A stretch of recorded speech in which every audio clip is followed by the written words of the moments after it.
Hello, ladies and gentlemen. Welcome to this, the Cult Movie Podcast. As always, this is Cult Potato, and I am your host, Campion. Joining me is my good buddy Grady. How's it going, Grady? Hi, it's going mediocre. I'm a little bit sick, so sorry if there's sniffling on my microphone today.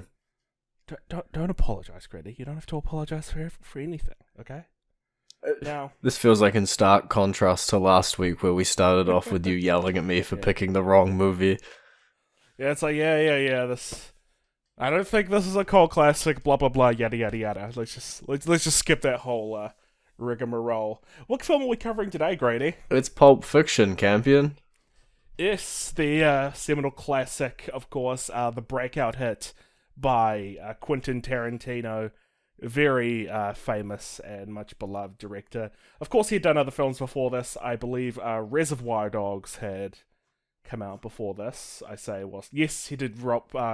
He did Reservoir Dogs a couple years before this, but Pulp Fiction is like the one that really put him on the map. This was like his massive breakout hit. This is arguably one of the most influential films out there. It's something that's been referenced in a lot of things and has influenced a lot of people's.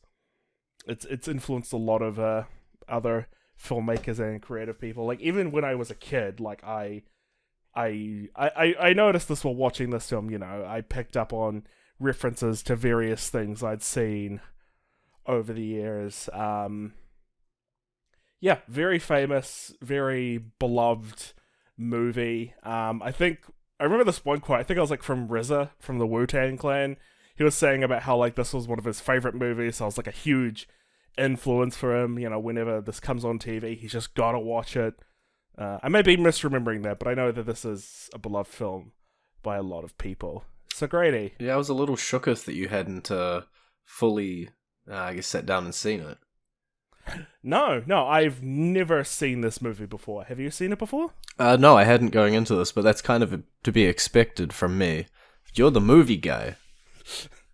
I'm not the movie guy, Grady. Like, we covered Pulp Fiction this week and Breakfast Club last week. I had seen neither of those movies before sitting down to review them.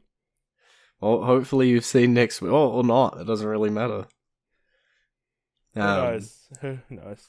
Yeah, this film, obviously, from my perspective, I hadn't seen it either coming into it.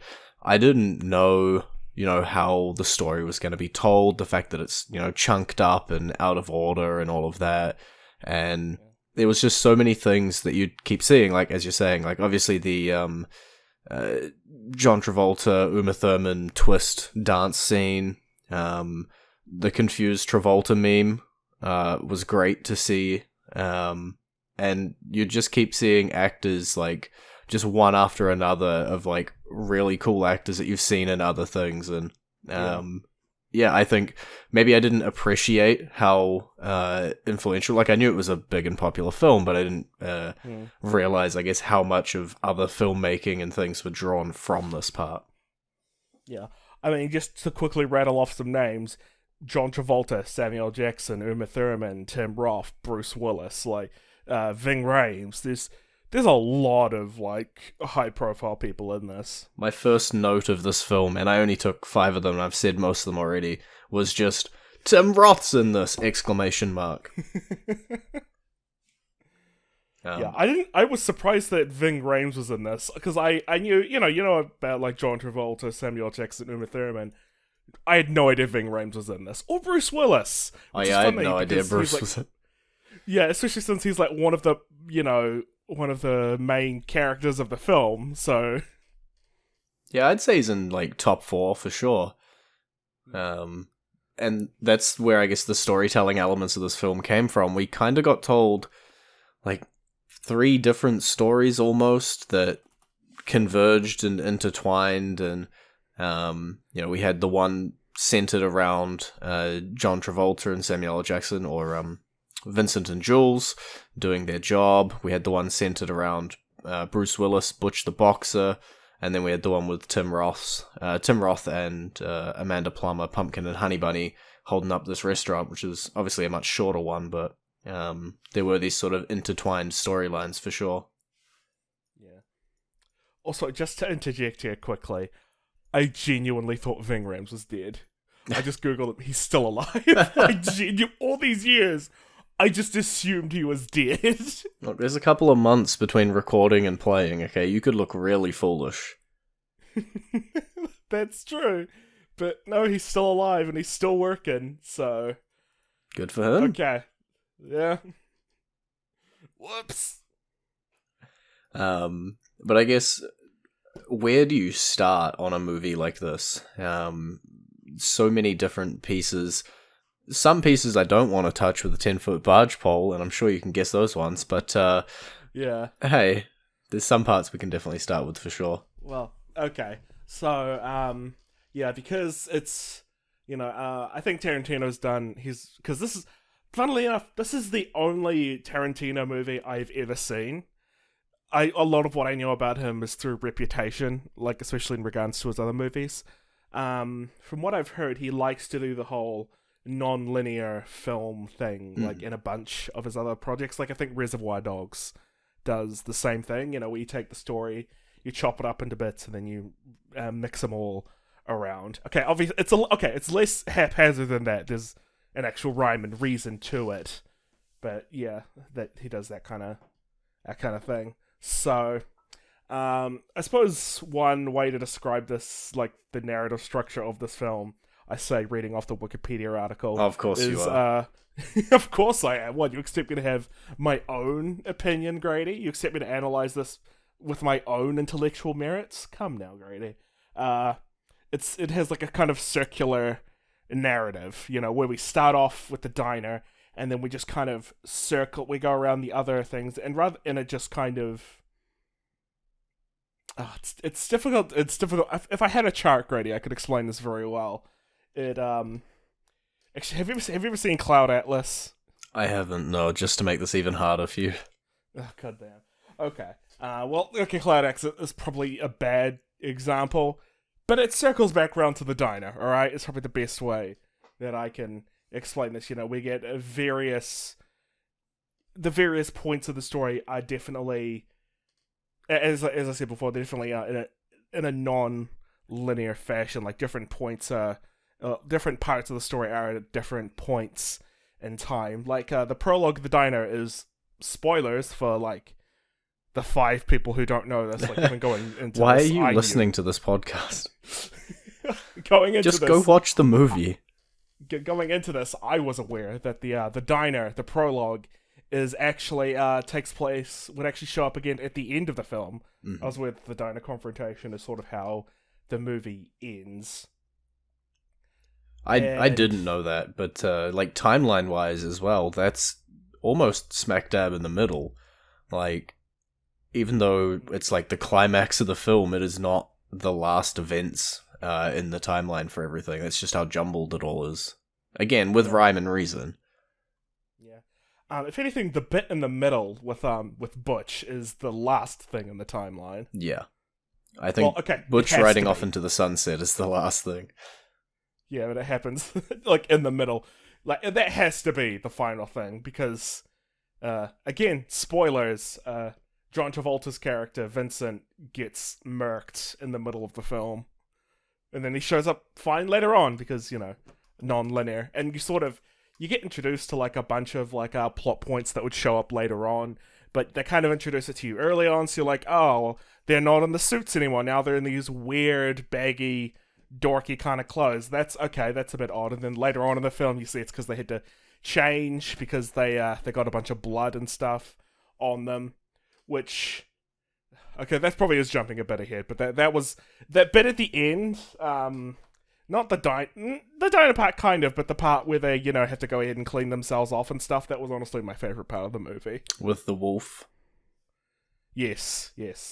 Yeah, I think that was quite a good portion. I think I saw it mentioned as it was like trivializing the life of gangsters almost, where it was like, all right, this guy's wife's coming back in 45 minutes. We got to clean this place up. We got to pick up pieces of fractured skull, put them in the boot. We got to do this. You're going to have a prison shower. And I kept thinking that the guy Jimmy they go to see is played by Quentin Tarantino, which I was not expecting. Yeah, I know he likes to cameo in his films. I just I don't know, I just guess I forgot about it towards the end. But I like, because I kept thinking that he was going to kill him, that, Tarantino was going to die. But he's like, oh yeah, I'm a cleaner. So he's like, oh, he's going to kill all these people. He's going to clean this mess up. And it's like, no, he's literally just cleaning them. And he's actually a pretty, friendly and affable guy. And they thought, oh, he's just putting up a front for his cold, hard, gangster center. It's like, no, he's just a cool old dude. He's super professional. No one needs to die. And he just cleans the whole thing up, and it was actually really good. I genuinely like it. It's my favorite scene in the whole movie. Yeah, pays the guy for his linen, even. Yeah.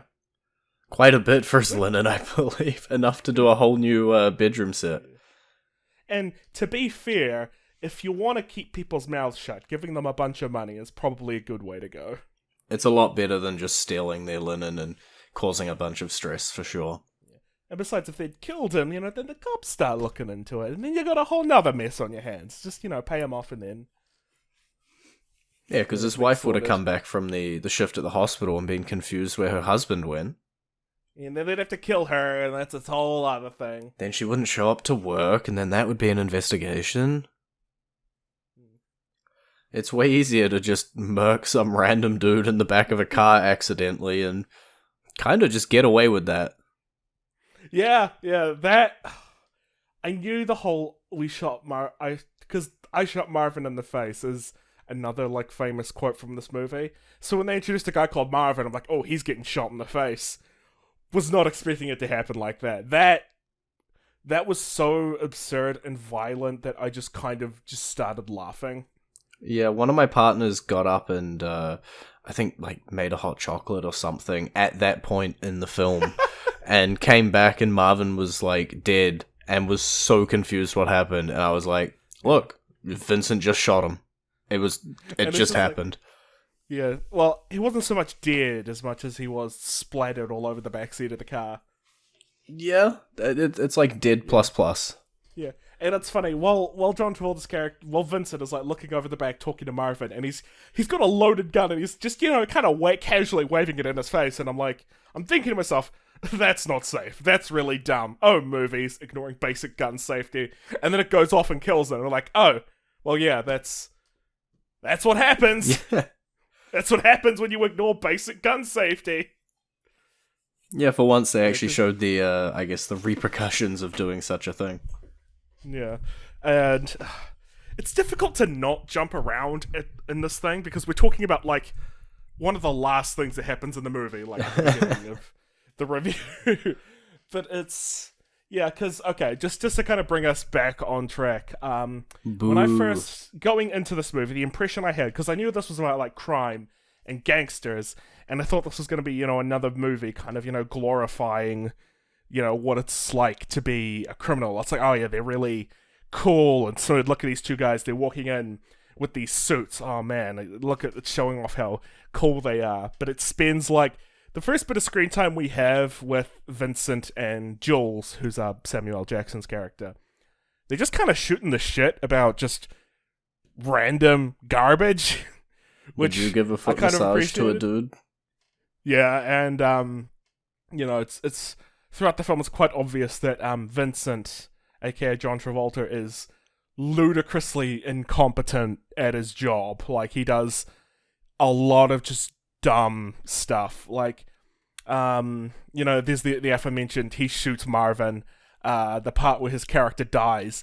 It's because he was waiting for a guy to come home so he can kill him, but he leaves a fully loaded gun on the bench so he can go take a leak, and then when he comes out of the bathroom, Bruce Willis has come home, picks up the gun and just shoots him.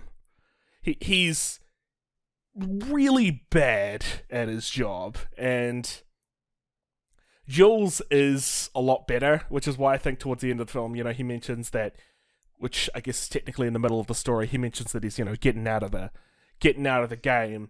Ving Rhames, who plays the leader of these gangsters, he messes up minorly, and then he just has some absolutely horrific garbage happen to him. Right smack dab in the middle. That's a nice way to put that. One thing I just wanted to mention with John Travolta was that this guy should never be allowed to go to the bathroom. He goes to the bathroom 3 times in the film. Once the restaurant gets held up by Pumpkin and Honey Bunny. Once he gets shot and killed. And once Uma Thurman overdoses. I didn't pick up on that, but yeah, every time he goes to the bathroom, something terrible happens, and it's all his fault. Look, he should just never use the bathroom. Just piss on the floor. He'd still be alive. Oh, man. I also had to we're jumping around. I had to look away when they did the adrenaline shot into Mia's heart. I don't know about the science around that, but I feel like she needed a bit more than a stab in the heart based on what she snorted, but hey. I looked it up. No, that would not have... It would have brought her back to consciousness, but all the heroin still would have been in her system, so she still probably would have died. Just, now she's conscious and in a lot more pain. Yeah. Yeah. Look. Yeah. I don't expect a super science accurate film. Yeah. Especially since this film definitely goes for much more of a... I want to say style over substance, but there actually is a fair amount of substance in this movie. And not just the fun kind of substances, if you know what I mean. Hey. There was a lot of heroin. Yeah, and this is not one of those films that makes doing drugs look sexy. It looks pretty horrible. Yeah, I'm not gonna sit around and ask what version of the film and stuff you watched. It looks like there's 50 million different versions of this thing with scenes cut, and they somehow made it an M rating at one point, and they were cutting the shots of John Travolta shooting up and stuff like that. How do you make this film M rated? There's a massive segment of this movie. By the way, this movie is 2.5 hours long. It's long. It's a long movie. There's a massive chunk of the movie, a solid half hour dedicated to cleaning up a dude's brains. Yep. I know that the middle segment is dedicated to a drug overdose. Marseilles' unfortunate scenes in the basement. That was harrowing. They pasted an image over the top of it so that you couldn't see it. It was just a cutout of the other actor pasted on top. That's how they make it an M rating. It's the one thing I know for sure they did. Oh, that was a harrowing scene. That goes for most uncomfortable scene of the movie. Oh yeah, and there's a few of them. There's a few scenes that really top it, but man, I don't even want to put a lot of thought and discussion into it. To be fair, not the most uncomfortable rape scene I've ever seen in a movie. I'm going to leave you on this one. You're going to be hanging. But yeah.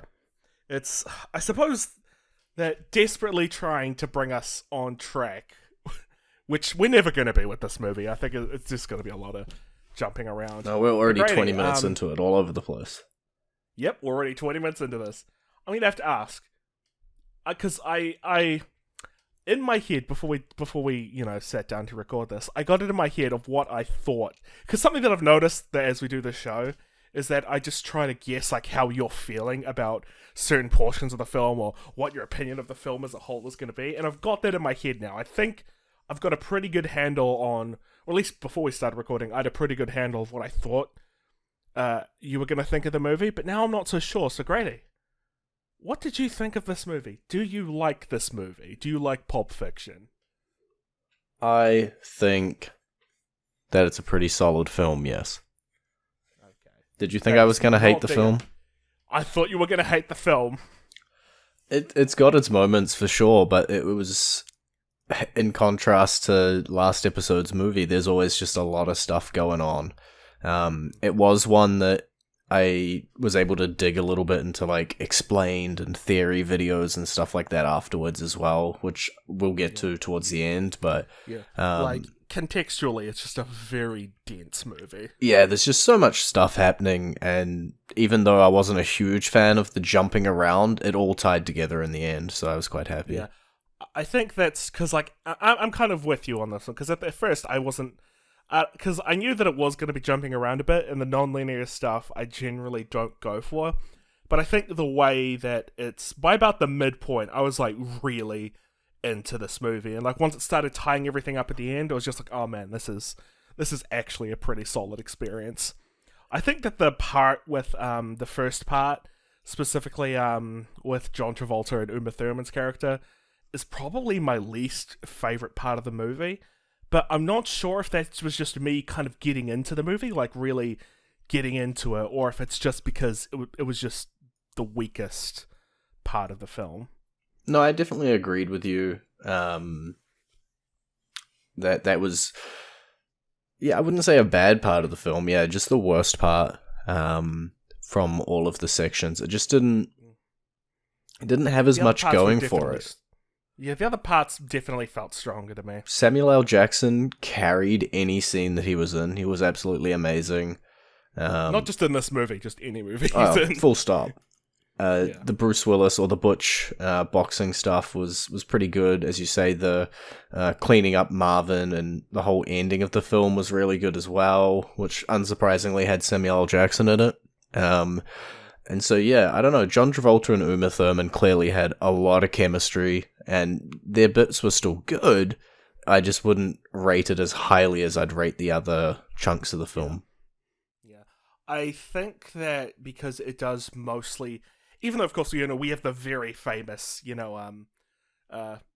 scene with Samuel Jackson and John Travolta, when they go into at the beginning of the movie, when they go into that apartment, and Samuel Jackson just goes on this huge, just spiel. He's throwing out so many classic lines, like the whole, Ezekiel Bible rant that he goes on, the whole bit with the big kahuna burger, the whole, English, do you speak it?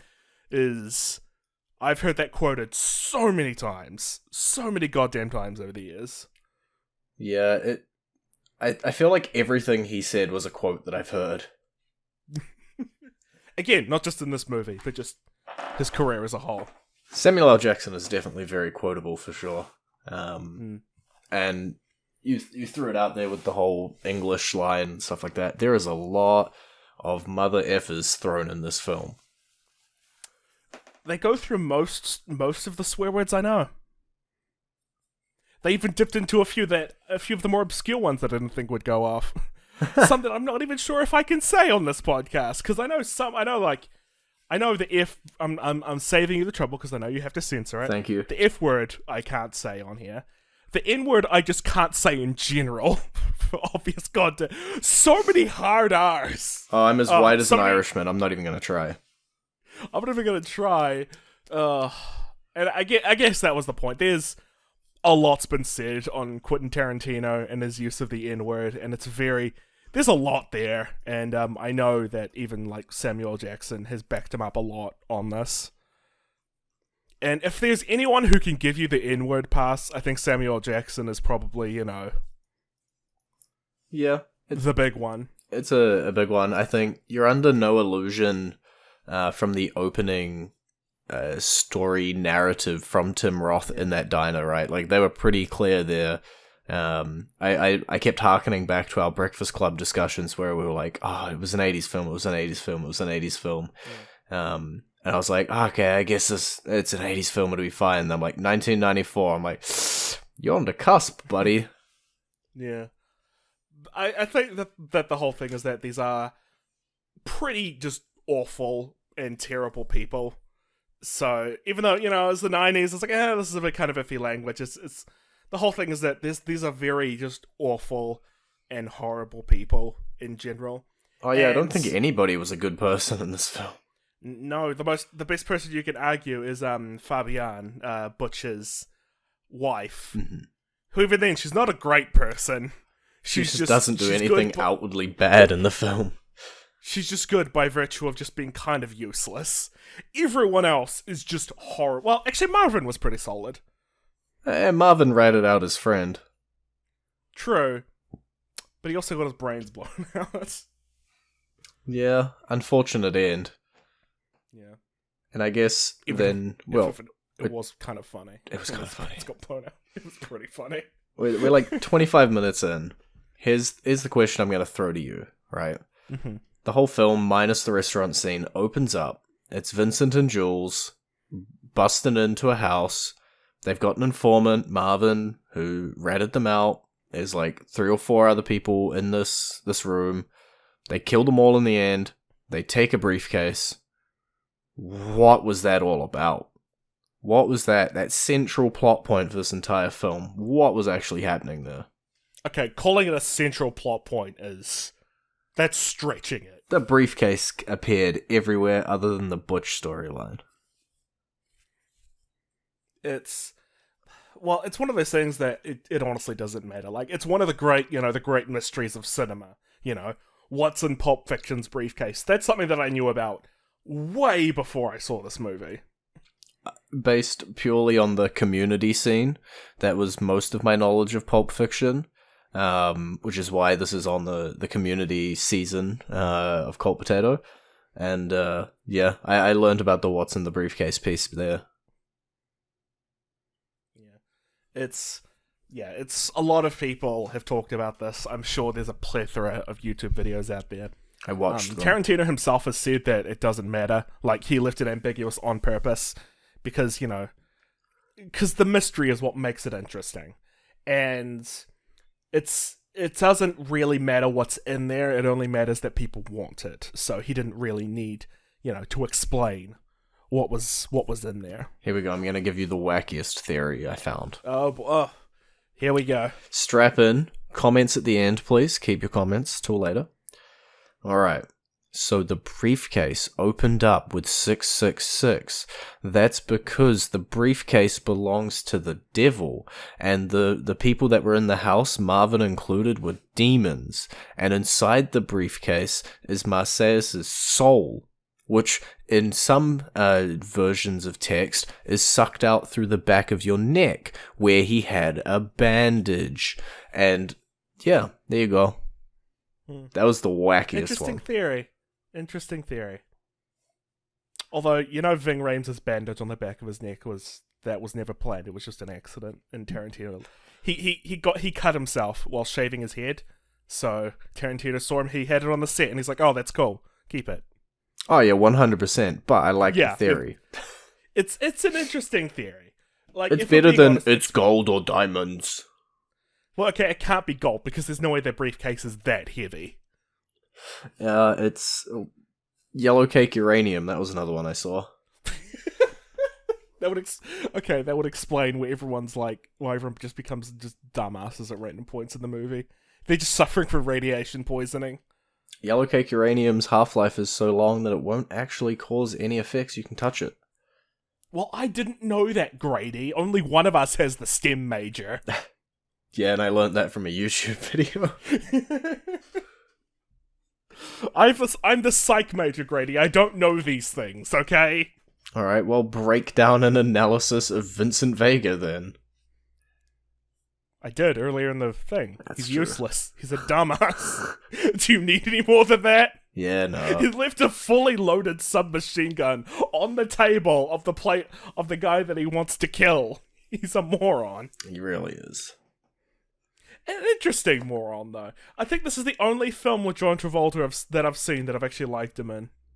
Now I gotta go see what else John Travolta's in. Yeah, I'm doing the same thing. Obviously, that's not Grease.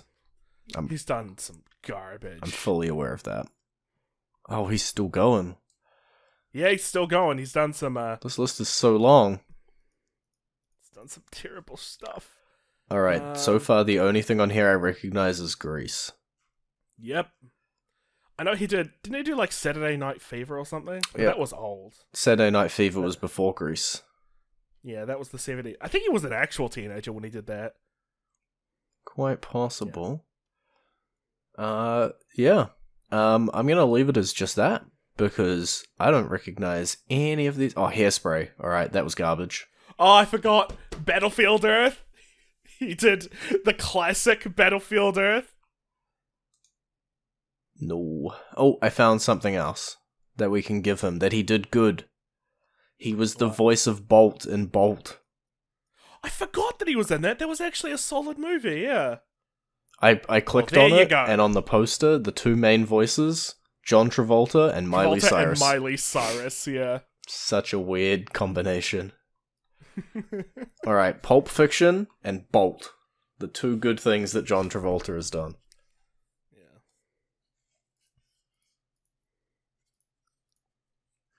Yeah. And obviously Tim Roth's star still shining bright. By the time this comes out, I'm sure She-Hulk is completed in its entirety, of which he has a big starring role in. Hey, that's not the thing I would have gone to. I'm going with that's the thing people are watching in 2 months when this comes out. That's purely because he played Abomination in the Incredible Hulk movie. Might be a main character in the Thunderbolts coming up. Now I'm bringing up my MCU theories. This is now an MCU podcast. We've already done one of those. Can we not do another one? Fine. Uma Thurman, another really big star. She would, of course, later on go to do Kill Bill, and I forgot that she was also in Batman and Robin. But more importantly, there's a Fall Out Boy song named after her. There is, and it sucks. That's I'm just throwing it out there. It sucks. It's not that bad. It's not one of their best works. It's definitely not one of their best works, but I feel like that's because their bar is so high. Like, their best works are really good. It's like a mediocre Fall Out Boy song. Which is still, good compared to most stuff, but it's not great. Bruce Willis, who, of course, is still... Die Hard 17. Yeah, he's got a really big career. Well, he's still going. Still, I don't know if you've seen them, but he pumps out just so many movies nowadays, and most of them are terrible. No, last I would have seen him in was probably Die Hard, legitimately. And they're on 6 or something now, right? Something like that. Grady, he pumped out 8 movies in 2020. This year he's pumped out 8 movies. Yep, I see. Yeah, I'm assuming you're on his IMDb page as well. Yeah, that's a lot. Yes.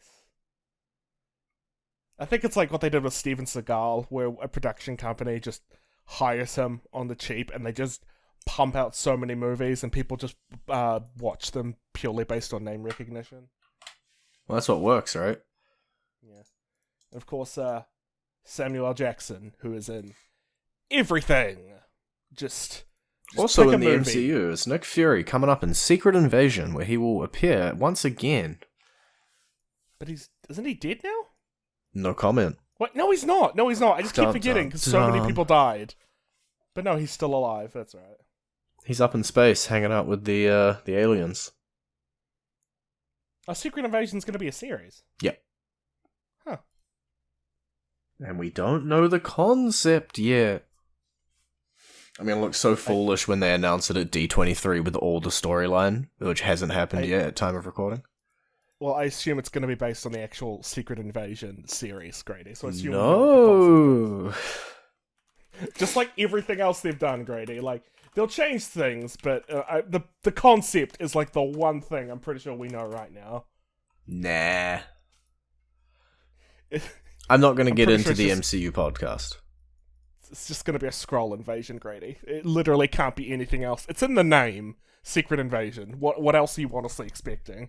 You're wrong. Supposedly they've flipped which is the good guys and which are the bad guys between the Skrull and the Kree. But other than that, also want to acknowledge Marvin shot in the face, Phil Lamar, Futurama. Really? Yeah.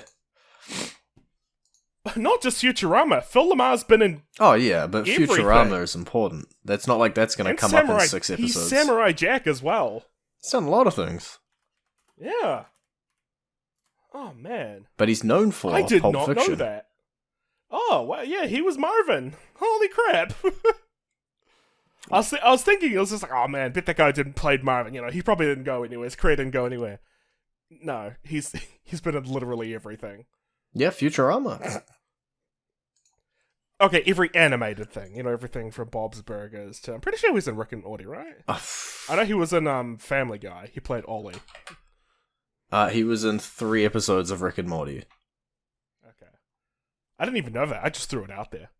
They don't have character names next to them, so he's probably just additional voices. He was also in My Little Pony and New Generation. Yeah.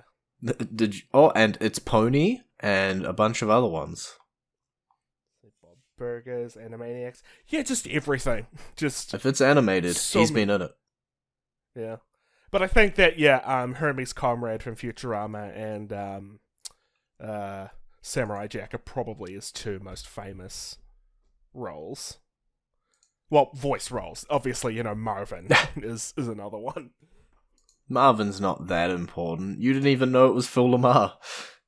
I didn't know it was Phil Lamar. Although, to be fair, most of the scenes that he's in, he's a corpse with his face splattered all over the back of a car. So. Yeah, he doesn't get a lot of screen time, and he doesn't speak a lot either. I have trouble remembering his face without it being in 17 different pieces.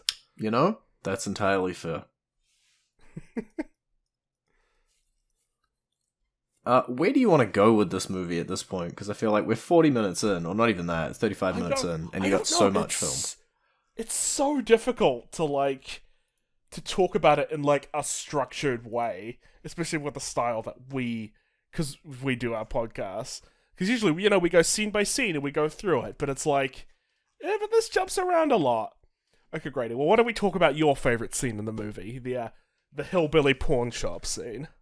No. I'm gonna skip all of that. But I will find it comedically funny how long Bruce Willis took to find a weapon to stop it. Yeah. Oh. You'd think he would have just gone for something big and heavy, just the first thing is... Yeah, I would have just gone with the baseball bat, if I'm being honest. It was a pretty good first choice.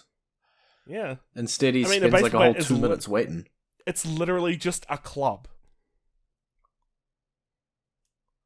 He wanted Marcellus to get a little bit of punishment for everything he put Butch through. It was okay, now I'll go be the hero. And then steal Zed's chopper, not motorcycle, chopper, and just ride it off into the sunset with his presumably pregnant wife. Okay, I don't think she actually was... Okay, it's a theory that she was actually pregnant. A part of it... So many of the characters in this movie are weird. She has this scene where she just talks about, how she thinks having a belly, a distended belly is just attractive and how she wants one. No, you're slightly wrong there. She, in a super confusing fashion, says she wants a pot. And just confuses the HE double hockey sticks out of me, trying to figure out what she means until she clarifies she means pot belly. Because I know it's a trademark of Tarantino to have characters go off on random diatribes about stuff, and in some places it's good, like the famous, what do they call a quarter pounder in France? A Royale with cheese. There's some good stuff like that. Then there's the whole scene where Butch is in the cab and he's talking to that just weird cab driver who's going on about how what it's like to kill someone. Who I found out her character is based on the same character played by the same actor from a short film, and because Pulp Fiction became so popular, they went ahead and took that film and they remade it into a full feature-length movie. Wow. For some reason. Based around Crazy Taxi Driver number 3. Well, it's specifically about a woman who gets turned on by blood. Alright. Are you surprised, Grady? No. Not in any way whatsoever. I was also very disappointed to find out that that Big Kahuna Burger is not a real restaurant. What? Because, real talk, that burger looked amazing. Why did we name drop Macca's and then fake a burger joint? Yeah. Apparently, it's based... Big Kahuna Burger is based off a menu item from a restaurant from Tarantino's hometown of Knoxville in Tennessee. Alright. And so he just kind of threw that in there. Although, obviously, after Pulp Fiction, I'd be very surprised if, there weren't actual restaurants called Big Kahuna Burger. I would be very surprised. I bet there's one in New Zealand. I'm Googling. But real talk, that burger looked amazing.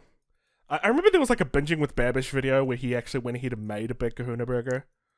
Oh, Big Kahuna Burger became a staple in Tarantino and Rodriguez films. It shows up in Death Proof, Four Rooms, Pulp Fiction, Reservoir Dogs, and From Dusk Till Dawn. I'm looking at this. I also see Once Upon a Time in Hollywood. Adventures of Shark Boy and Lava Girl. Oh, that's right. You said Rodriguez, didn't you? Yeah. Did you work with Tarantino on this? I'm actually... yes. I don't... I have this fact. The scenes that Quentin Tarantino was acting in was uncreditedly directed by Robert Rodriguez. Huh. Well, what do you know? I know, right? So the guy who did, like, Spy Kids and stuff was hanging out. He was... Yeah. I see this picture of Rodriguez and Tarantino just, like, just chilling at, like, a premiere for something. Huh. 1 year later, they would have written Four Rooms together. Huh. Go figure. Look, two great directors. We're just going all over the place with this. Much like a Tarantino film, am I right? Hey. Just wait, we're gonna pull it all together. It's all gonna make sense at the end. You want to start talking about Stanley Kubrick now, or?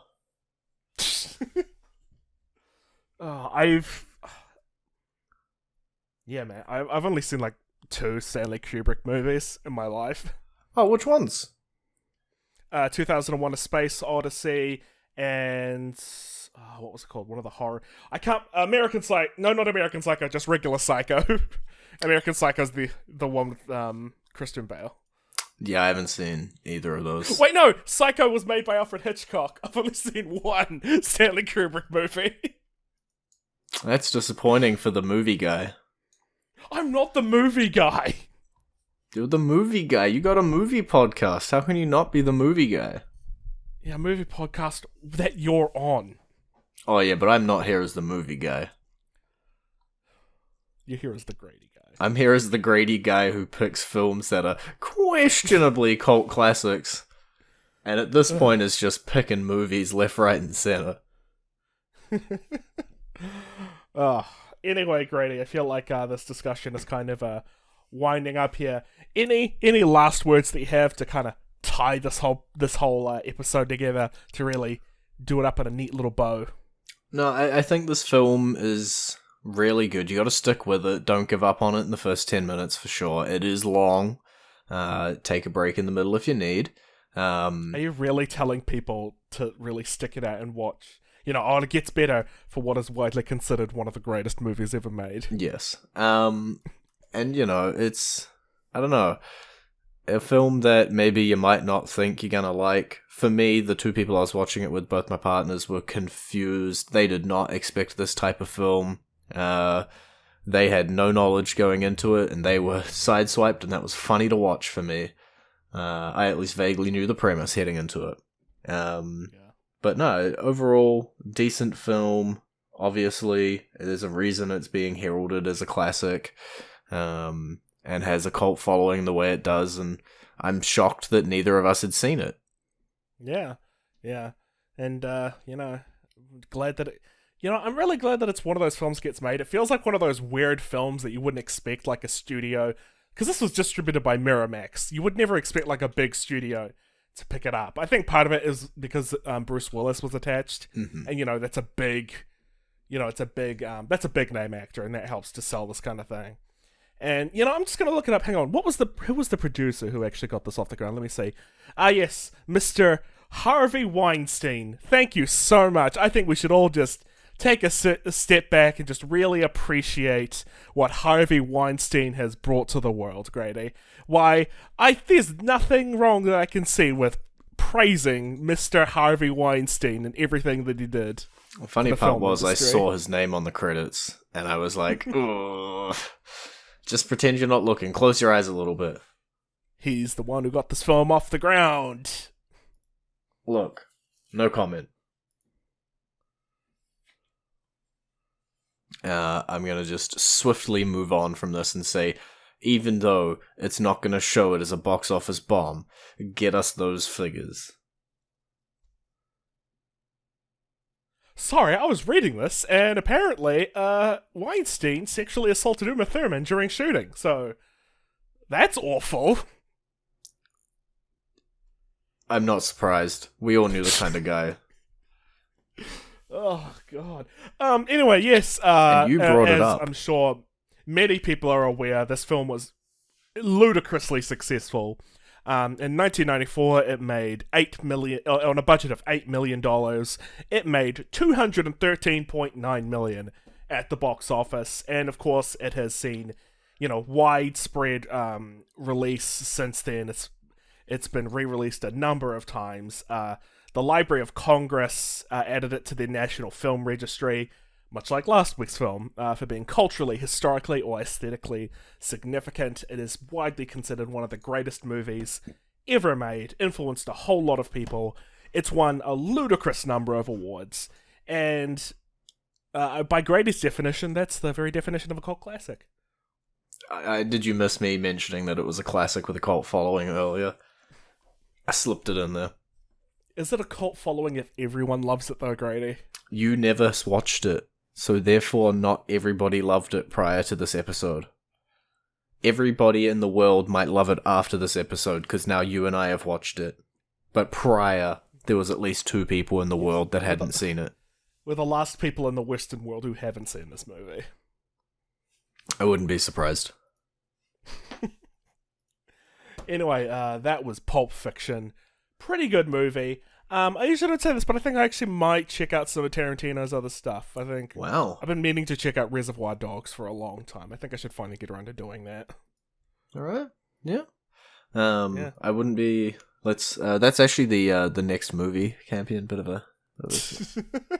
2 Tarantino flicks in a row. Well, I'm about to say that, but I don't think they referenced Reservoir Dogs in Community, or at least that wasn't like a significant focus. I don't remember. So, Grady, we're moving on to the next film. Just hit me with it, man.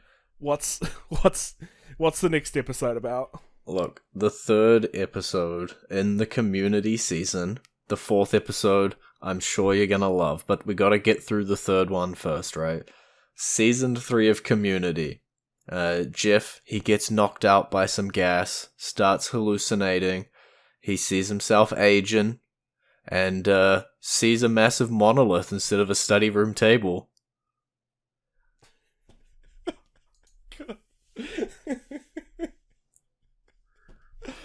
Oh, no, why you laughed when I said 2001 A Space Odyssey. Yep.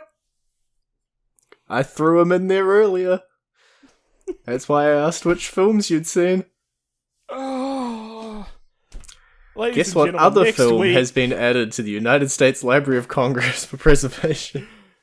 Next time, we will be discussing